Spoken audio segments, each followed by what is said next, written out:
Bram, can we talk today about about your knives? Yes. Yes. Not many masters, not many people who work with the knife make their own knives. This is very high level of the master, I think. So can you tell about your knives and how to work with them?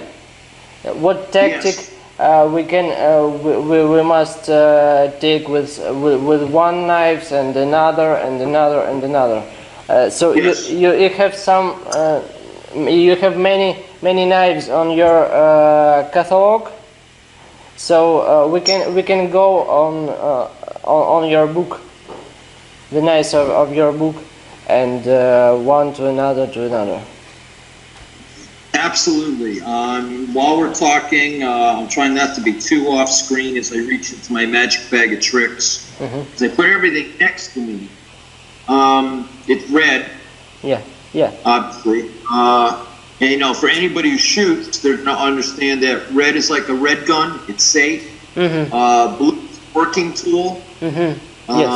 Glock sim gun. It's not a safe trainer. It's an actual tool, and any other color would be live.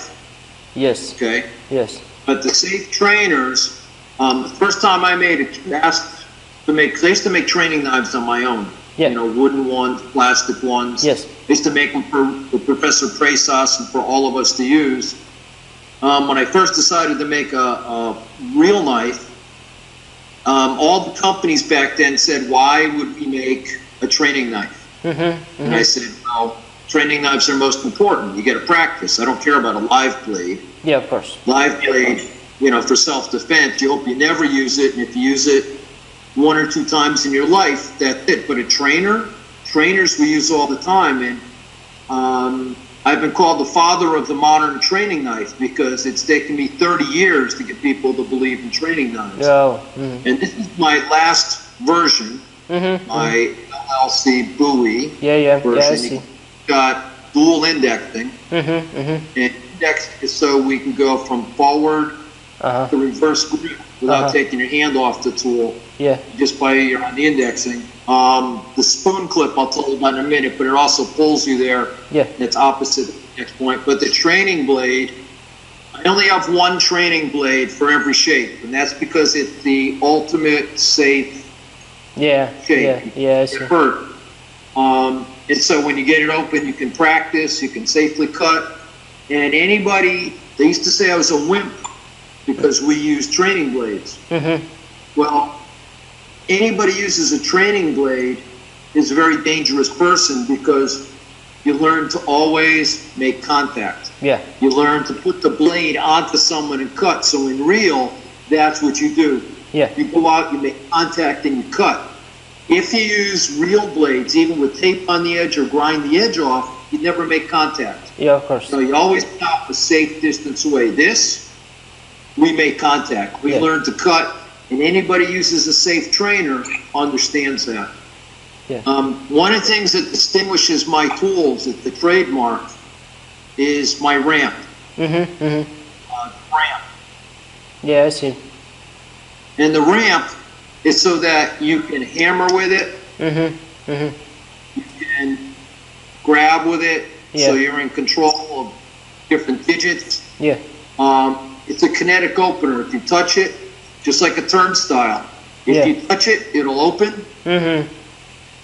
And I can use the ramp to redirect. And when it's in reverse grip, you can use it for trapping. You can pull. Okay? Yeah. So if someone comes in, you can do palace. You can pass with it. You can redirect with the ramp. I can use it for control. If I shut it, I can shut it back down in the flow. Yes. So the ramp allows you to do like Dumok, small circle jujitsu.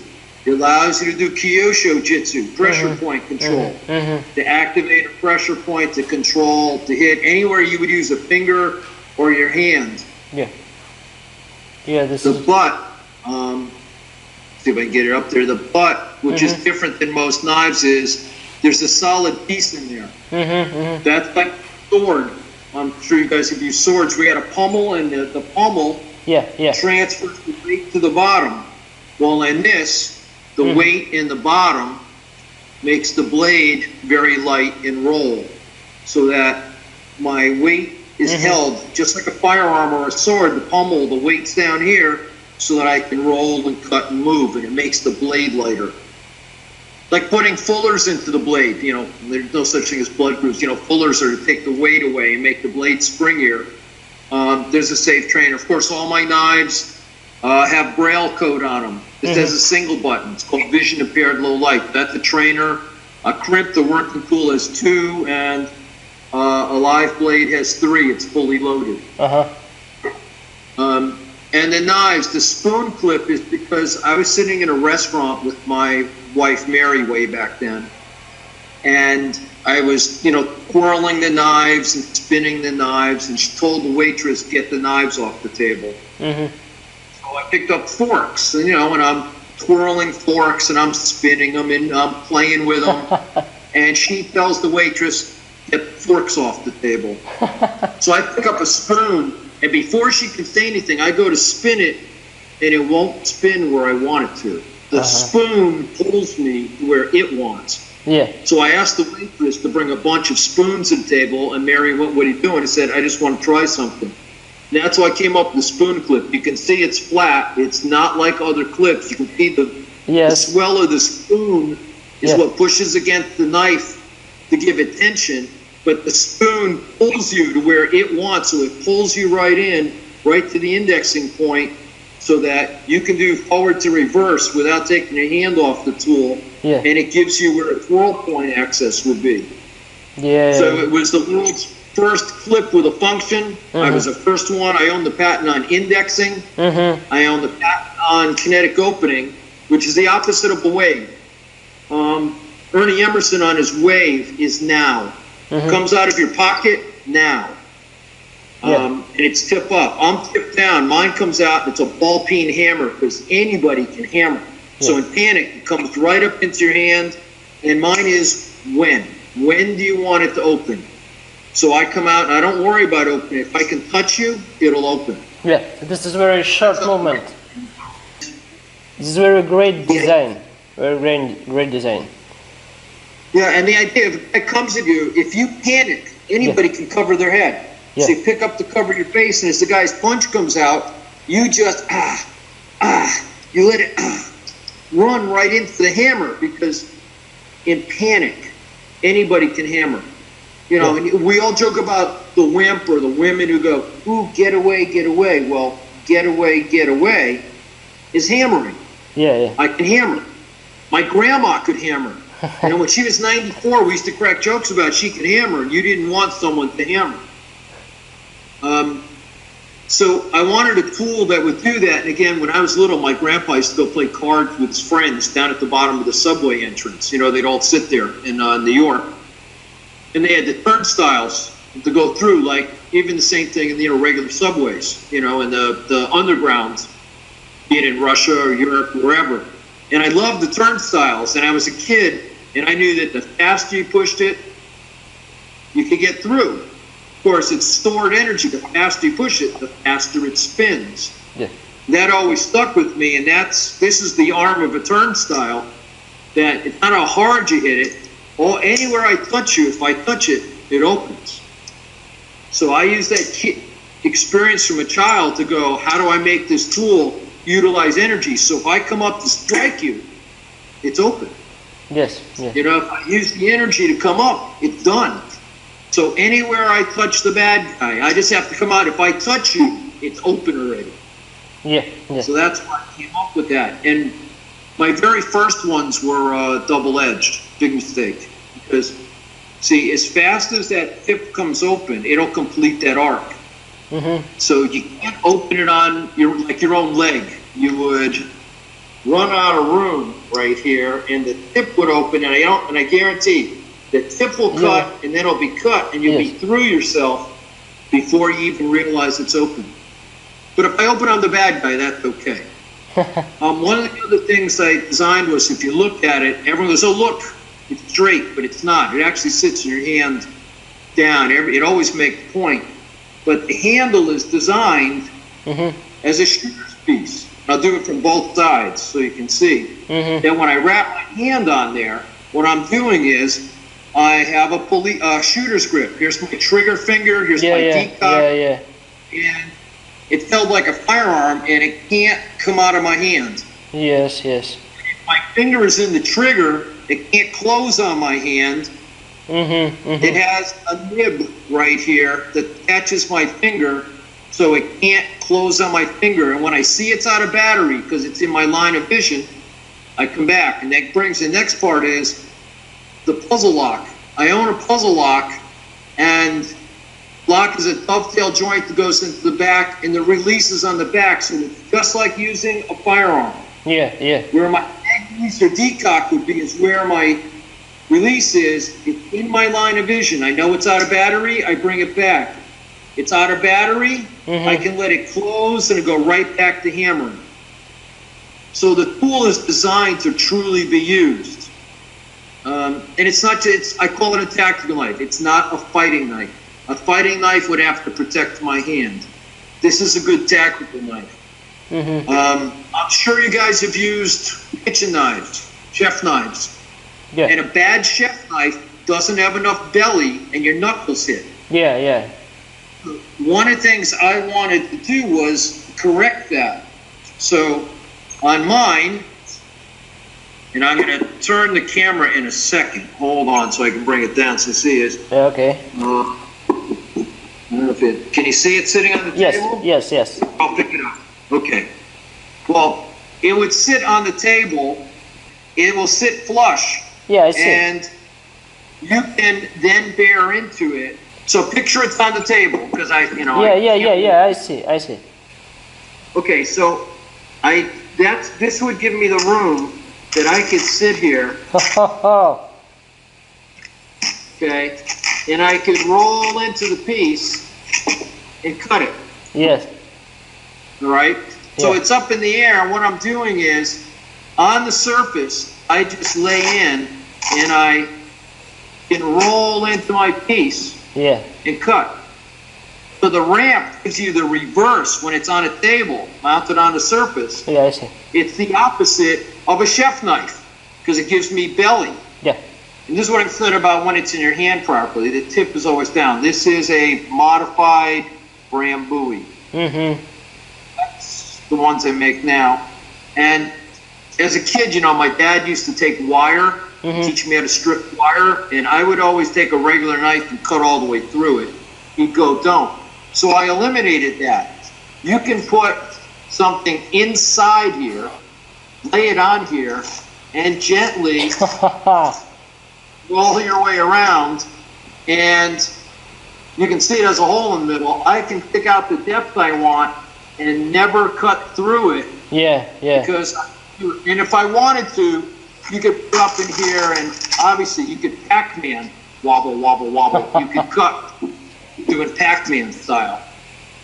And some of what I teach, I like that the tool should be that as I get, it must cut going in, and it has to be able to gently cut coming back, that the tool does the work from the shape of the blade.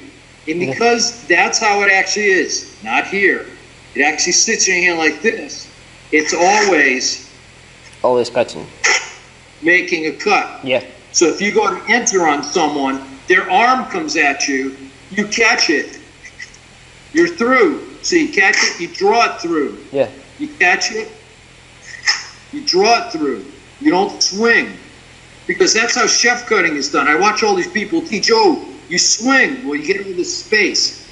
I just need someone to intercept. And if I intercept, I can cut going in. If I intercept, I can cut going back. And that means I'm still really close to come up for my next cut. Yeah. You're already here. So the tool, and here's an example, when it closes, it cannot close on my finger as long as my finger's in the trigger, because you can see on the live blades the nib's even bigger sticking down. Yes. So it catches on your finger. So as long as I hold it, it can't close on me, and I come right back. Mm-hmm. Because the tool has to help you do your job better. Yeah, of course. You can grab bolts with it. You can hammer with it. I have friends who descale fish with it. The ramp itself allows you to get way up onto the blade so that you can do delicate tip work. Yeah. So if you were going to skin an animal, dress it down, you're going to do sculpture work, carving, that you can cut out little pieces and do what you need to do with control. Yeah. So it's a really useful tool. People go, do you make fighting knives? And I go, well, no.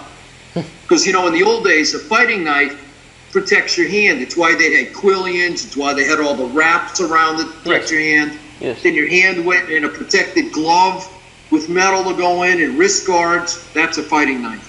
Yeah. A good tactical knife is something that you can use for the tactics of cooking, cleaning, work, hunting, fishing, opening packages, cooking. It has to have use to it. Yeah, it is more useful. One of the things I also do is, and these are both magnums because I figured they'd show up better, but when I put them together, you'll see they're identical. Yeah. The only thing that's different is the length of the blade.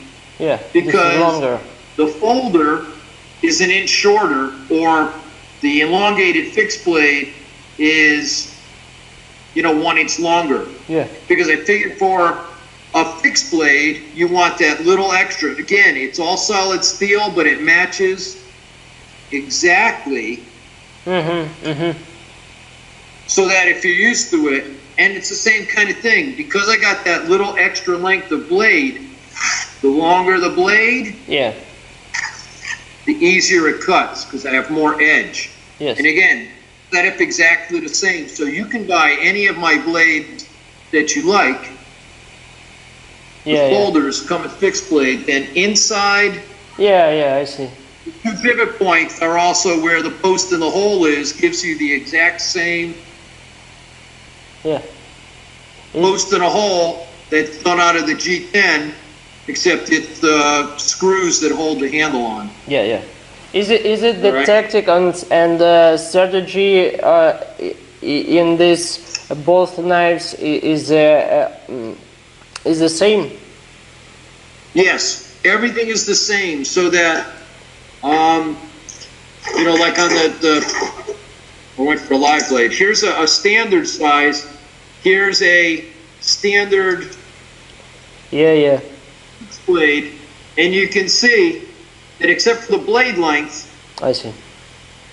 Everybody's the same. That way, your indexing is the same. This is standard size. So instead of a 3-inch blade, it has a 4-inch blade for the fixed blade, so that it's easier to use. I see. A little more. But all my knives are identical, so that when you're picking them up, you don't have to worry. Like even my design of the simple Kydex holster, the clip is reversible, so it's left-right reversible. Yeah. And if you unlock, let's come back over here a minute. If I take my fixed blade out, I can take my folder, because it's identical. It's spring-loaded, so you gotta let me get this right there. I can put the folder into the Magnum. Here's a Magnum folder. The Magnum folder fits into the Magnum because they're identical. So if you decide you want to carry your folder locked open, you could carry it in one of my holsters. Yes. What I just did with Sonia is, this is the new women's knife. It's much smaller than even the standard. And you can see by the shape of the blade, it has a dual grind. You can just see the edge of the grind line right there. Yeah. And the reason I wanted it that way was I want that corner for women to disappear. That people in the corner will catch. Well, no, it won't. So that a woman can have this, hide it in her bra, and however she decides to cut, that's what it's going to do. It's been designed that it fits right inside your bra, right inside a small space for a woman, so that it's pretty. Yeah. The cutter. Yeah. Same lock, same everything else, lock, same indexing. And the same tactic to work with it. Same tactic. Yeah. Especially because it's in a woman's bra, and I make a little one called a two-sock, a little poke. If you or I cover up as men, someone comes up and goes, "What are you doing?" But a woman, because she's got breasts, women, they cover up. We joke about it, but women do cover up. Of course. And if I reach for my chest, everyone wants to know what I'm doing. Guys don't reach for their chest. Yes. But women adjust their shirt, they adjust their bra, they adjust their camisole, adjust their breasts in their bra, and no guy thinks twice about a woman doing that. Yeah, of course. So if the tool is hidden in their bra and they go, "Oh, leave me alone," the tool's right there, and they come up, and the first thing they do is hammer or grab or rake or hit, and it's right there. And on the bottom of all of my tools, as I've showed you, there's teeth. Yes. So they can reach up and grab with the butt and crush with it, hit with it, and hit back.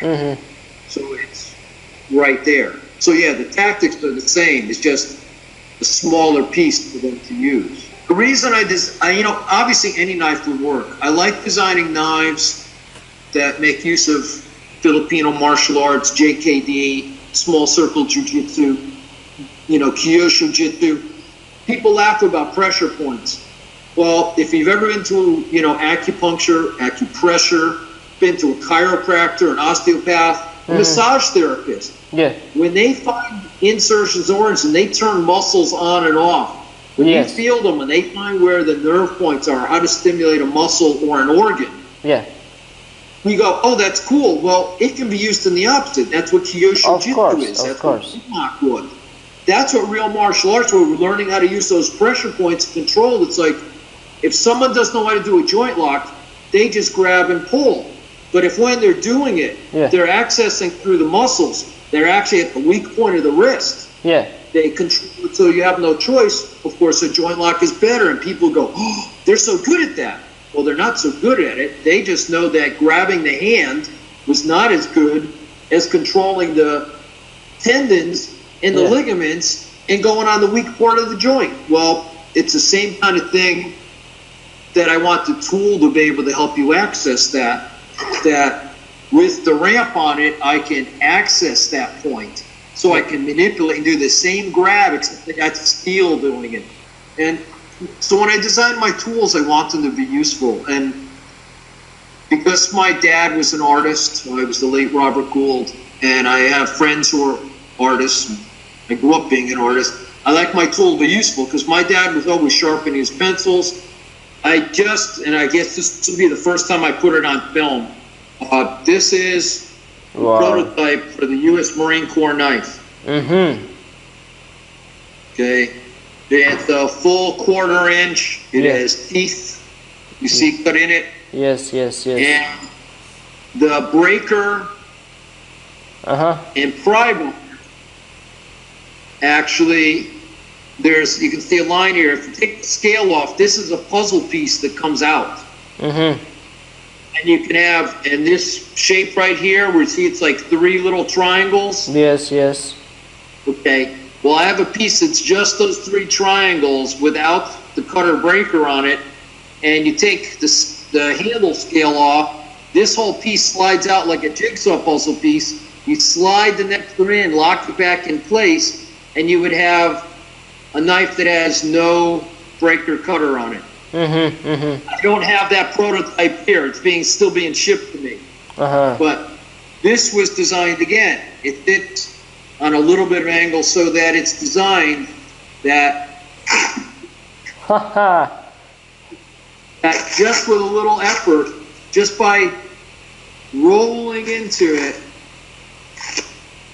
it'll cut. Yeah, this is more for fight. Yes? Yeah, this is military. This is military. For a fight. But Yeah. this is so they can wire. If they have to get under wire, Yeah. this is not sharp per se, but it comes Yeah, to I an see. angle so they can slide it into something. Mhm. The cutter's in here, but Yeah. can actually use it as a pry bar to pry Yeah. stuff out, Yeah. as well as lay in and cut. Mhm. And my old one, the Abanico, I had done for Delta and Recon. And it's my fixed blades work the same, obviously, Yeah. as my folders. And what I did for this year, I wanted, everyone always goes, why don't you have different blade shapes? Why don't you have this or that?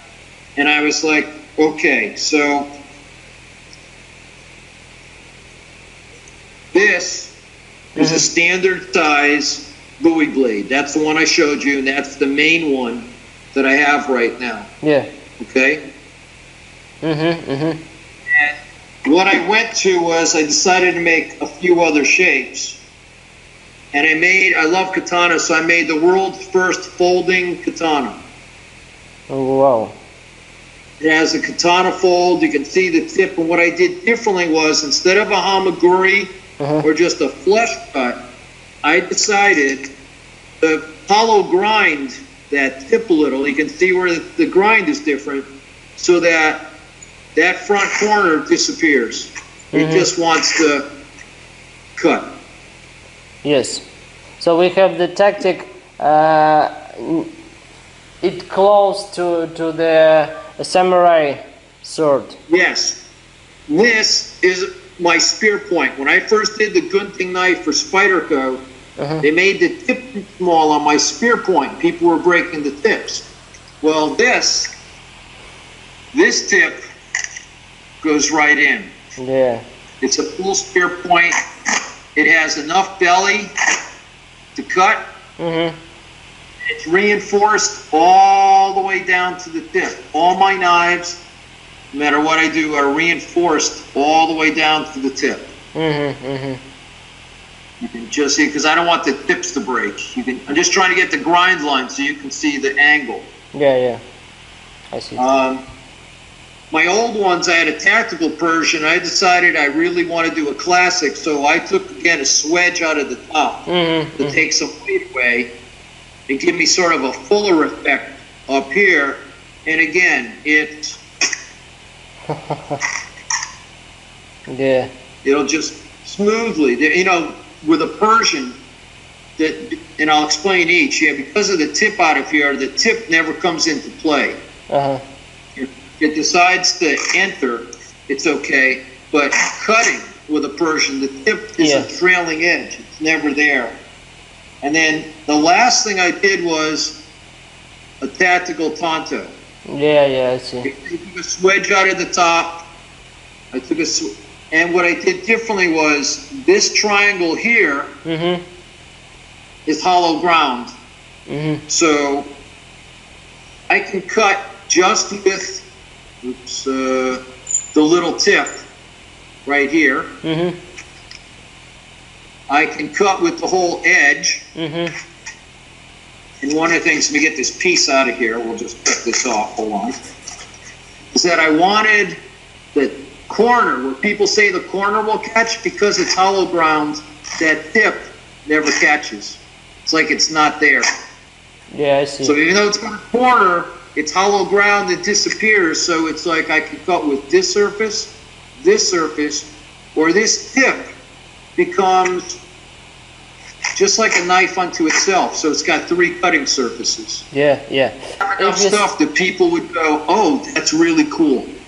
They can pick the blade shape they want and argue about which is better, and then I give them the option to have a tool that all my tools are actually designed to cut, and they'll fit whatever personality you have. And I took all the standard shapes and I tried to make them that they'll work just a little better. So again, this is full thickness down to the tip, and then it's a modified flat grind all through here. Yeah, I see. I see. If we say about the fighting, these last 3 or 4 knives, it will be the tactic of the fight the same or different? No, all is the same. I wanted, no matter what your blade shape was, Yeah. it'll do all the same All things the you same. needed to do. Yeah. And that's why when I did them, because they're all going to come as folders. The folders are out, and then they'll come with fixed blades. That's why I said this one shape Yeah. is the safe trainer for everybody. Doesn't matter, because the tactics are the same. The blade shape is your personality. What do you want it to look like? Yes. So I had to make sure that all those major blade shapes, because those are the ones people really like, all do what I want them to do. Cut, they all trap, they all have ramps, Yes. they all do all the non-lethal and less than lethal I want.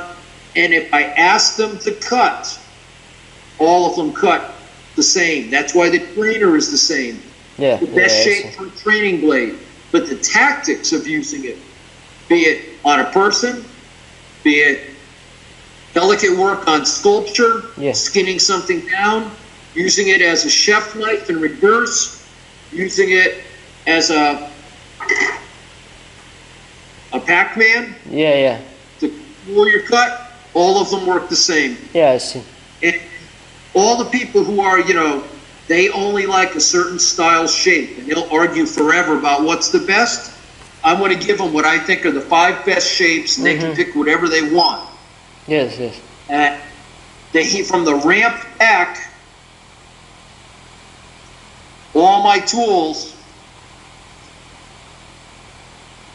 everybody's identical. Yeah. That makes life easier for me. And that way it also makes it easier for the people when they get my tools, because they know exactly what they're going to do. Yeah. I see. I want tools that anybody can pick up and use. I want tools that, no matter what the blade shape is, if you particularly like the blade shape, you can pick that out, you can get it, and that's how the tool will be. And it's like kitchen knives. Kitchen knives are different shapes because they have different jobs. Different Yes. blade shapes are designed for different function. Of course. But when we get to what we call tactical stuff, guys get all upset and freaky and go, I got to have this kind of blade shape. So I just wanted to make sure I have the blade shapes they want. Yeah. When I only had one, people go, ooh, do you have a tactical Tonto? Well, no, not right now. All I have is my tactical Persian. The tactical Persian was done because that's the easiest cutting shape. Yeah. I used a utility knife, a mat knife. Whoa. A utility, okay? When I go to cut, the only thing I end up cutting with is the tip. Yes. There's no other way to cut with it. You can't get to the edge. Yeah. So what my dad and all his friends used to do, because we had the old kind, and it still works, you open it up, right? I open it up, I take the blade out, I flip it around, and now I have a new tip and a new edge. Yeah. Then when that wears out, because I'm always doing this with it, cutting just on that tip, the tips wear out, but the center of the blade. So both ends are bad, but the center is still good. You can't get to it. My dad and all his artist friends used to put it in a vise, break the ends off, take that centerpiece, which was now a razor blade, stick it into a handle and make scrapers out of it. And so when I see people talk about Warncliffe blades, and all the blades where the tip is on the same line as the blade, it go, it's ineffective. All you can cut with is the tip. To get in there, and you create a lot of drag. Yeah, of course. Because the tip is on the line with the edge, so you have to push through. You're stuck with it. Yeah. A Persian is the exact opposite. The tip on a Persian is way up top. Mm-hmm. So the tip never comes into play. It cuts the smoothest. Yes. The more that you bring that tip down and bring a point, so you have a swedge cut, you have a low angle, that means at some point you quit cutting and the tip creates drag. You have to push the tip through what you're cutting. It's not a smooth cut. That's why swords went from straight to having curves. It was a harder thing to make. But straight blades get caught, and straight blades always got caught when you're on horseback because it's a tangent. It can't go anywhere. There's no give. There's no release of the pressure. Yes. And you have to draw with the edge. You can't just push an edge through something. You have to always draw that edge through. Yeah. It's law of physics. It's an edge designed to separate matter. So those people go, oh, look, I pushed this through, it's sharp. Well, really sharp only lasts for a little bit. And then the physics comes into play. So if something's not razor sharp, but it has lots of edge, and you can follow the arc of a human being, because we're a curve, and slowly keep drawing that edge through, a knife is a matter separator. So as long as that edge is a tangent, keeps going through, and you can draw it with no resistance, it'll keep biting deeper. If you just try to push it through, that only works with a really sharp knife once, maybe twice. I know people, well, look, I cut multiple lines, but I was just saying conceptually. Yes, I see. Pushing through something is not the same as separating matter. It's two inclined planes, and an inclined plane put together makes a wedge. Yes. And a wedge is designed to push matter apart. And if you have a long edge, so you slide it in, and it separates the matter, that's a really cool tool. Yeah, of course. Because that's what knives are. People want to make, you can make a knife do almost anything for a little bit. You can design knives for, it's like all the guys who have reverse curved. They're great, especially for rope cutting. You know, where the sharp is on the inside of the curve. Because the rope gets caught up, your energy doesn't push it away. Because if you've ever tried cutting hanging rope, obviously the force, it wants to go with it. If the tool is curved, it gets hung up in the curve and can't go anywhere as you draw the cut through with the edge. That's why sides, farm implements with big curved blades, so that as I bring them into play, everything lines up and it can't get away from me because I'm trying to do the most effective work right there at cutting something down. It's why you don't have chef knives. Chef knives are curved the other way because I need to start with the tip, and I need to do what? Yeah. I need to roll into my cut. I don't hack at it. Yes. I watch people go, oh, I do this on my cutting board. No, you don't. No. In a chef, when you're cutting, you're rolling into it. That's why old masters used to say, if I touch you, you're cut already, because I roll my way in, I touch you, and that's my cut. That's my chef cut, only I'm touching you. I cut, you got to back up. Ooh, there's my next cut. Yes. You know, heel, toe. But toe, heel, going from your toe to your heel is a super effective cut. That's why I look at people and go, I touch you, I cut on the way in. Oh, and I cut on the way out. And I'm on the backside. Ooh, I cut in, I cut out. Yes.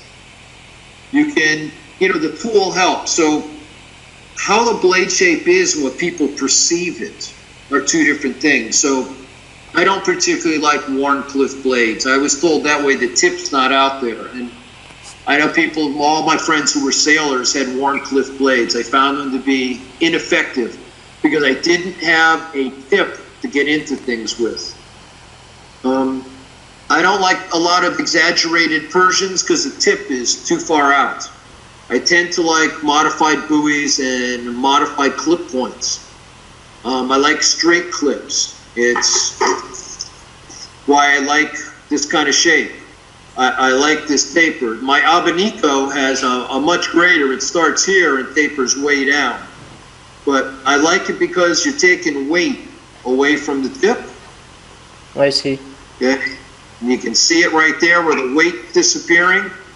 And you got to remember, if your tool cuts properly, it's designed to cut properly, it takes less energy actually using it against a human being. So we want a tool that's going to give us the most effective cut for the least amount of energy that we have to do. Yes, of course. And of course, that's why I wanted a hammering first, so I can soften you up and soften the meat up a little bit before I cut it. The next thing for tactics you also have to understand, because I may not have touched on before, is the best use of a tool, an edge tool, is less than lethal. Everyone talks about, I'll cut your neck, I'll cut your head, I'll cut your genitalia, I'll disembowel you. None of that stops a human being. we probably talked in my first interview we did Yeah. with you that if I Yeah. stop function, Yes, yes. and human beings are worthless, the Black Knight syndrome. So I want to make sure tools that you can stop an attack. You can actually be in there. The guy comes in and you intercept it. Mm-hmm. Not you go to cut it because the motion keeps going. You intercept it. And when you're there, either up or down, toe heel or heel toe, you draw it through. You cut through his jacket, his shirt, his sweater, his skin, his everything, and you control him. Because the best use of this tool is actually less than lethally. I don't need to kill you. I just need to shut you down. And shutting you down, destroying your form and function, is easy. Human beings don't die easily. We mutilate, we get spindled, we get beat up, we get cut, parts get cut off, and human beings continue to do almost impossible things. That's why we have heroes. Yeah. That's why we have medics and paramedics, because people are out there still with pieces missing doing stuff. But if you shut someone's function down, that their arms don't work, they can't hold a tool, they can't grab you, can't pull a detonator, can't pull a trigger, they can't do anything. They're the Black Knight, come closer, it's only a flesh wound. People don't work well with one leg, they're called gimps. Of course. So you only have to stop mobility of one leg. You're not worried about if the guy's dead, you just want him not to be able to do anything. That's the best use, that's actually a humane way. And I know I've talked about it before, the old days, when people were using their swords, I talked to a couple of curators from museums the other day, we're talking about the fact that swords are found with their hands. Richard III was found, his hands are right there. We have his hand. The hand that was wielding his sword because he got hacked off. Mm-hmm. No hands, human beings don't work well. But I wanted tools that worked. And they have to work for more than, as tough guys would want for fighting. A good tool has to work for work. It has to work for safety. It has to work for eating. Did you know knives are 2.7 million years old? And that doesn't mean that 2.7 million years ago someone went, oh, could have had a V8. I invented a knife. But they were actually in use 2.7 million years ago. And, they found the stone knives. We have the bones with the cut marks on them. Yeah. So knives are the first tool ever made. And the principle, what a knife does, is a matter separator. It's never changed. Never. Yes. Not in almost 3 million years. That's a long time. We don't have civilizations that have been around for more than a couple thousand. Yeah. We have most that after a couple hundred, they're gone. We count human beings from only 60,000 years ago. But for almost 3 million years, we've had knives, and the principle of a knife has never changed. The concept, what we make it out of, what it looks like, that's always affected by society, by different needs, by religious beliefs, the warrior beliefs, whatever. And eventually, knives all look the same, generally. Well, nothing looks like mine with the ramp and those odd things, because that makes them mine. But the general shape of the knives looks the same over a lot of time, because human beings all function the same way. And the principle of a knife, an edge that separates matter, that's what we use them for. It's like dog. I know, you're going to go, what do dogs and knives have to do? There's only one species of dog. Take every dog in the world, strip down to its DNA, it's identical. Cats aren't. Lots of species of cat. Yeah. One species of dog. Millions of varieties, all made by man. Pick every dog, however weird it looks, they can breed with another dog, because dog is dog. There's only one dog in the whole world. One. Knives are sort of the same way. What happened is because we can only function, we all have the same hands, we have the same things we're doing. Knives eventually, they may have little quirks, so they have unique parts. My ramp, my indexing, the way my lock works to hold it open, but overall, an edge is an edge. The edge has to do the same thing, or those styles disappear. That's why some of the cultures that had really cool sci-fi looking knives, well, that's what they are, historical sci-fi looking knives. They're not used because they either didn't work the way they thought, or they didn't work well enough. Bram, you have some knives, some more knives? That I have now, I have a whole drawer full over there. Some of the knives, they're all variations on a theme. People, it's like everyone's into karambits these days. Karambits only come from Indonesia and Malaysia. In the Philippines, they're called sangguts because they have to work in a forward motion. The idea of a hoop on the end, that's an American invention. There are no such things in the Philippines, in Malaysia, Indonesia. Now there are because Americans have asked for them. Europeans show up and go, where's the hole? They used to just have a leather thong, or they had nothing. Karambits work, and this is not a karambit, I'm trying to open it like one, is that, you know, the way it's in your hand, you can only cut in reverse grip. Because in a forward grip, it would be in the wrong position. You couldn't get there. From the Philippines, sangguts work in a forward grip. And obviously it's my version, it's got a ramp. It has indexing, so I can go from forward to reverse grip without taking my hand off it. And all those idiots who want to put it and go, oh look, see, I can spin my tool. Okay, it's like the ones go, look, I flick it out and I'm going to cut you picking up. This is called break your finger because of course. Yes. All the friction's right there. So all people go, oh, I flick it forward and I'll cut you. No, you won't. No. That works really good in the air. You try to, even just on my finger pulling it, that's crushing my finger. Sheer stupidity. But people will believe anything to sell their product. Right? Of course, mine hammers, opens upon impact, sound good. It works in a forward grip, and I'll show you in a minute. On mine, I can have what's called a full grip. Okay? Full hand grip. I can do what's called an extended grip. I see. Or I can do just in the handle so that when I'm in here, when I'm holding it, from this side, high grip, extended grip, or I can actually grab it with nothing in the hole. I see. And the idea of ours is with indexing, if I'm in the hole and I push on indexing, I come right back to forward grip, and there's teeth on here so that you can grab and I can cut. But the idea on these is it has to be able to cut in a forward position, going in or going out. I see. So the live blade is the same as and I have one that has a modified buoy blade as well. Again, you see the big piece here because that pimple is to make sure it can't. I see. Hold on your finger. And of course, it works the same way. It kinetically open, I could go right to reverse grip, and here I am in a full grip, and I could cut. I could come up and have it in a standard, what they would call karambit or sanggut grip, and that loop at the end was actually so that when I was cutting and it's looped around my hand, I dropped it across the back of my hand, I picked up whatever I'd cut, I flipped it back in my hand, I continued to cut, flipped it back. Didn't matter if it was a forward grip. I did my cutting, I flipped it over my hand, I picked up what I was doing, I flipped it back into my hand.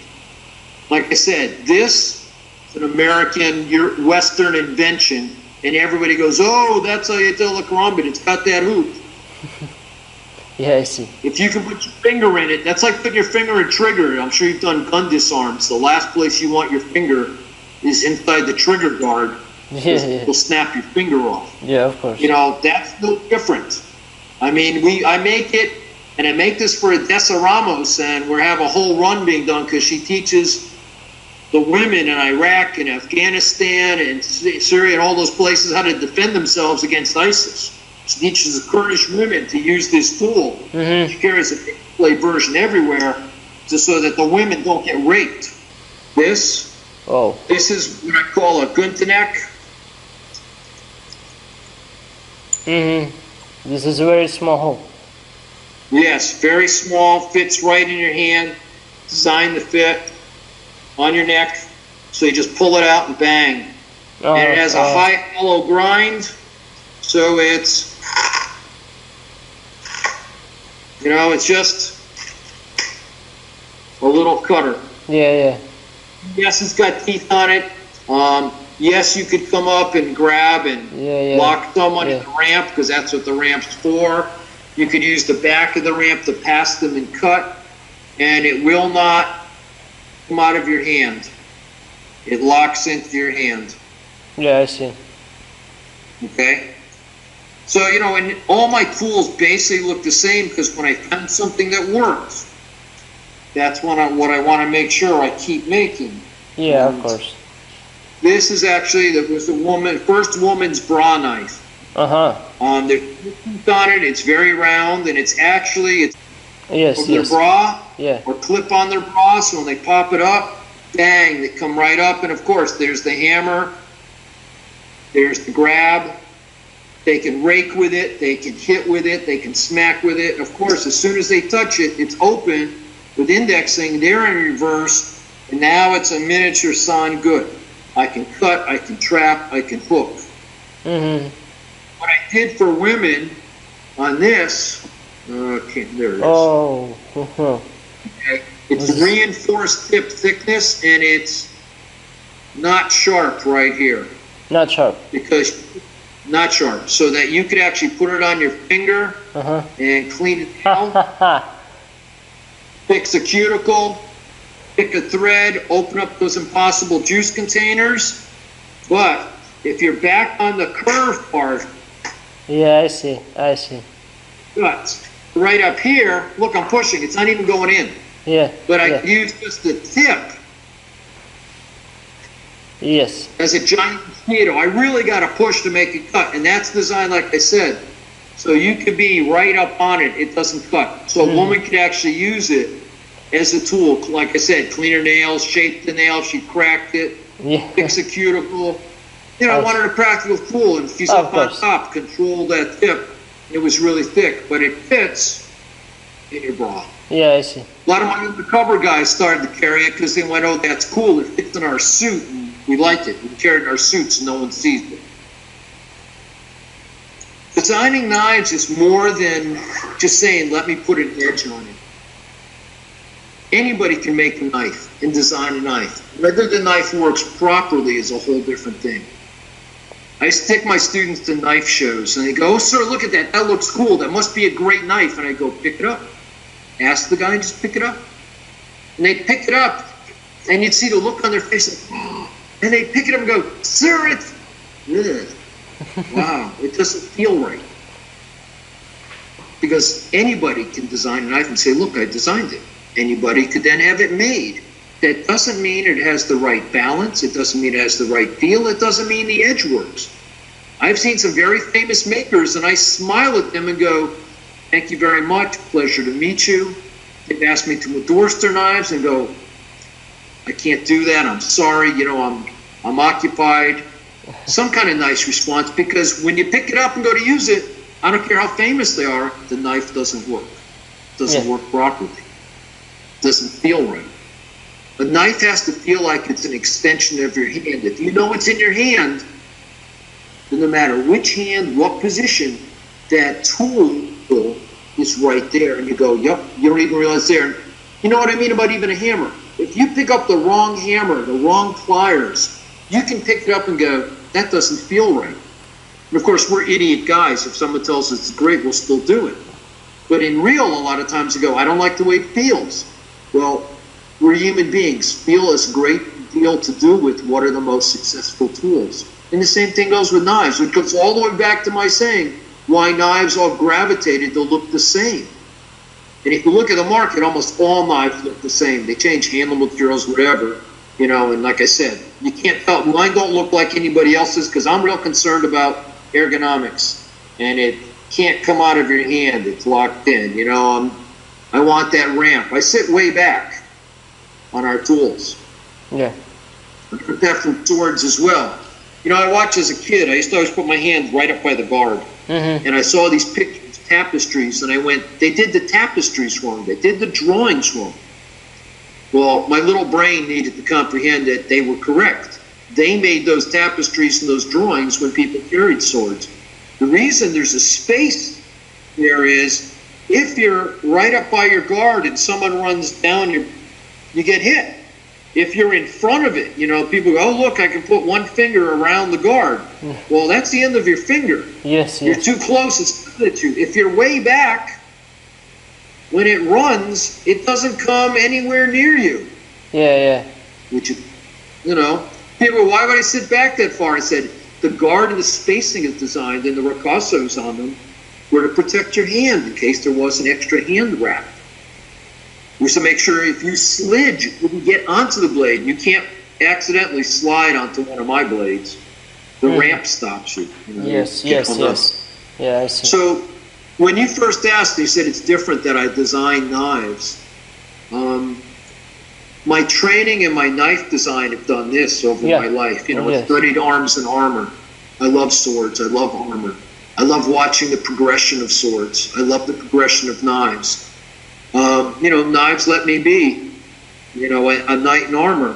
Filipino martial arts and stuff allowed me to understand where this tool would be. And Filipino martial arts are Chinese arts and Spanish conquistador fighting mixed together. Has some other stuff in it, but that becomes the basis of it.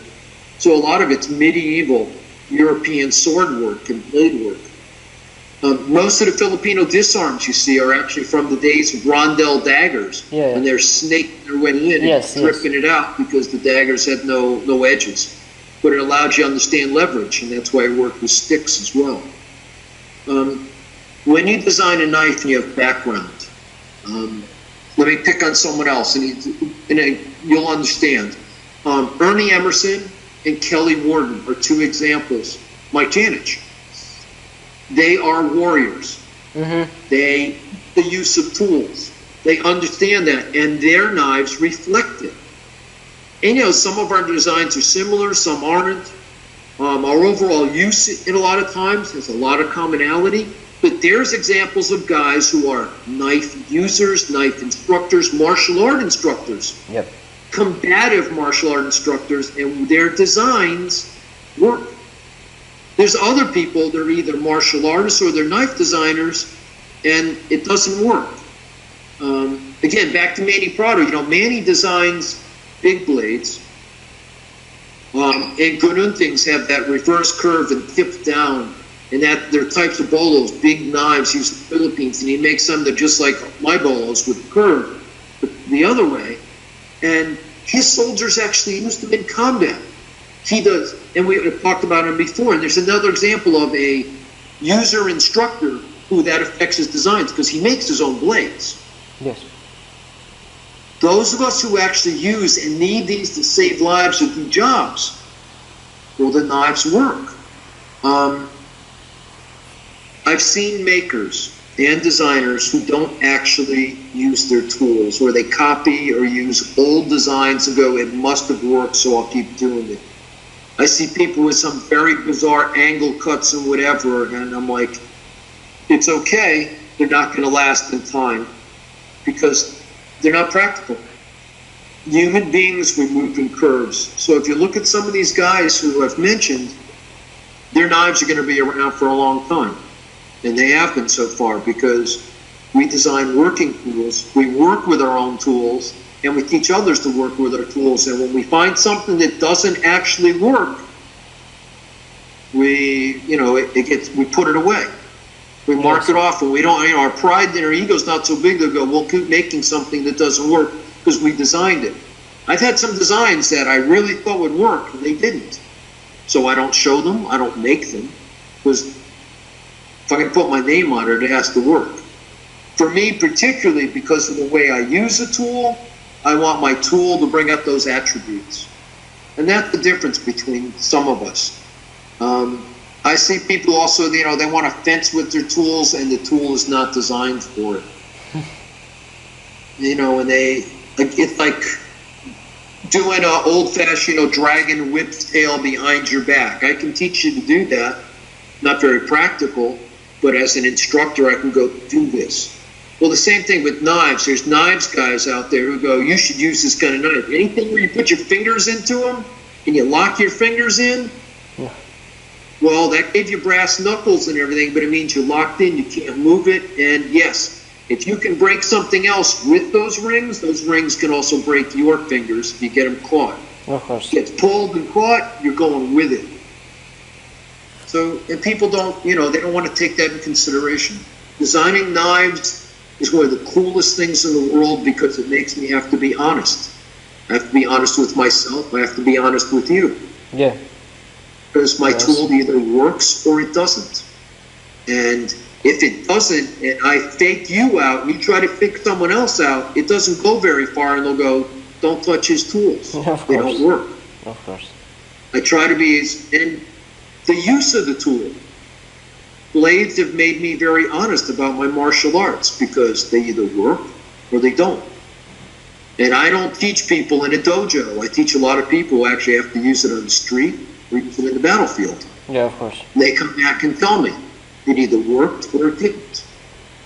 And I'm blessed. A lot of times when I draw something up and then have it made, more and more over the years, it fits right in, it works, and it does what it's supposed to do. And the best recommendation I can have for my knives, and the people come back and go, if they don't know me, Mr. Frank, if they know me, Bram, and go, your tool and or your training saved my life, my spouse's life, my team member's life. Your tool did exactly what it was supposed to do, especially when they tell me, Mr. Frank, I never got it open. I used it closed. I beat up the bad guy, did whatever, when the last minute bang, then it was open. And I didn't need to use it. Or, I was in a situation where things were going, I did, we said a Pac-Man, and that little thing, and it worked.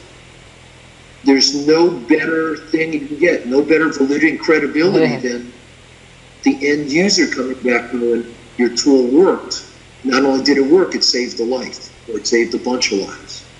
And that's what knives should be. Knives are mankind's best friend.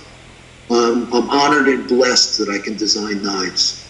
I'm blessed that I can make knives that people like to use, and I'm more blessed that I've changed a lot of knife history, and I own a bunch of patents that have affected how other people make knives. Andy Warhol used to say, everybody gets 15 minutes of fame. I'm very blessed. I've had more than my 15 minutes of fame, and my knives will outlive me, which is good. I have a type of immortality. People use my style and my knives long after I'm gone.